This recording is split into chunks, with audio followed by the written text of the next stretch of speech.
Je suis présentement avec Pauline Suffis, étudiante. Pauline, en ronde, tantôt, on discutait de ton projet. Est-ce que tu peux me donner une couple de minutes? On va en parler plus amplement. Là, tu as été très occupé.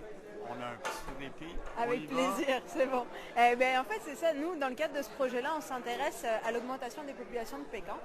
On se rend compte que dans les pièges qui sont installés pour la martre, les trappeurs prennent de plus en plus souvent des pécans, puis de plus en plus au nord, en fait. Donc là, on essaye de comprendre d'où viennent ces changements-là, qu'est-ce qui pourrait favoriser l'augmentation de la population de pécans et quel impact ça pourrait avoir sur la population de martre. Donc nous, dans le cadre de ce projet-là, on fait un suivi de la présence du pécan et la présence de martre en forêt feuillue, à dominance feuillue.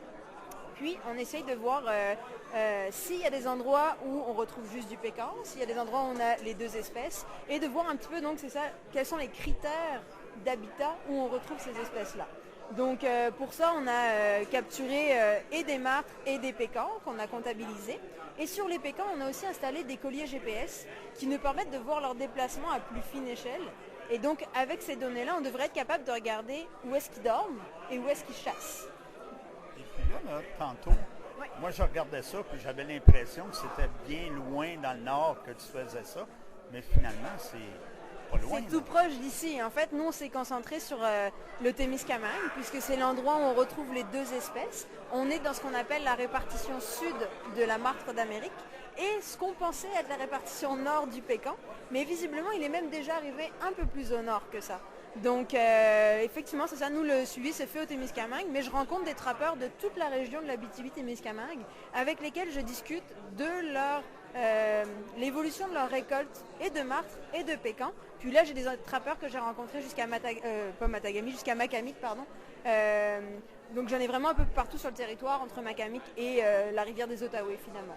Donc du pécan, il y en a vraiment partout. Il y en a vraiment partout dans la région, c'est ça. Puis c'est vraiment plaisant là, de voir si vous venez rencontrer Pauline, venez faire un tour. Vous allez voir qu'il y a beaucoup de choses qui se font présentement. Il y a beaucoup de gens.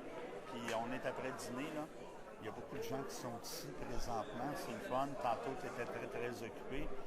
Je regardais ça. Tu parlais de la martre, tu parles du pécan. Tu sais que la question nous est venue, le carcajou.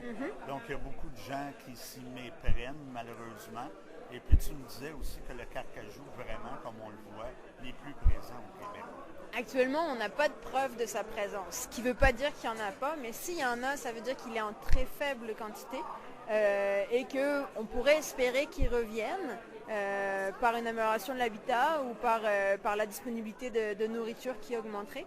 Mais actuellement, on n'a aucune preuve qu'il y aurait du carcajou sur le territoire parce que comme vous venez de le dire, en fait, la plupart du temps, les gens qui pensent en avoir vu un confondent avec le pécan qui est très très méconnu par la plupart des gens du territoire.